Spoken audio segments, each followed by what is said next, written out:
اہل جہنمیوں سے جب پوچھا جائے گا کہ کون سی چیز تمہیں جہنم میں لے کے آئے گی، ما سلککم فی سقر، وہ کہیں گے قالوا لم نک من المصلین، ہم نماز نہ پڑھتے تھے، ہم نماز نہ پڑھنے کی وجہ سے یہاں تک پہنچے ہیں۔ دوستان عزیز محترم، آج اذانیں ہو رہی ہوتی ہیں، ہمیں کوئی معلوم نہیں ہوتا، اذانوں کی آواز ہمارے کانوں میں گونج رہی ہوتی ہے، ہر طرف اذان کی صدا آ رہی ہوتی ہے کہ مؤذن کہتا ہے حی علی الصلاۃ، حی علی الفلاح، لیکن ہم اسی طرح اپنے کاموں میں مشغول ہوتے ہیں۔ دوستان عزیز محترم، رب ہمیں مواقع فراہم کر رہا ہے، اور اسی طرح ہم اس دنیا کی الجھنوں میں مشغول ہوتے ہوئے،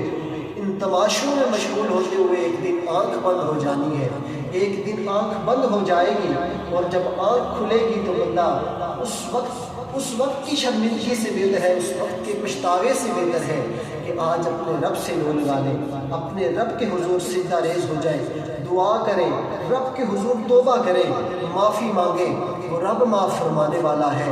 اور اس رمضان المبارک میں عہد کر لیں کہ آئندہ کے بعد ہم کوئی نماز نہیں قضا کریں گے۔ دوستان عزیز محترم، یہ دنیا عارضی دنیا ہے، اس دنیا نے ختم ہو جانا ہے، ایک نہ ایک دنیا یہ مٹ جائے گی، ہم نے بھی اس دنیا خانے کو چھوڑ کر چلے جانا ہے۔ اچانک آنکھ بند ہو جائے گی اور پھر پتہ چلے گا کہ ہم قبر میں ہیں۔ دوستان عزیز محترم، وہ لمحہ بڑا کڑا لمحہ ہے، بڑا مشکل لمحہ ہے، اس ایک دفعہ آپ رات کو سونے سے پہلے اس وقت کو تو یاد کر لیا کریں، وہ وقت کتنا سخت وقت ہوگا، کتنا مشکل ترین وقت ہوگا۔ دوستان عزیز محترم، اس رمضان المبارک میں اپنے رب کے حضور توبہ کر لیں،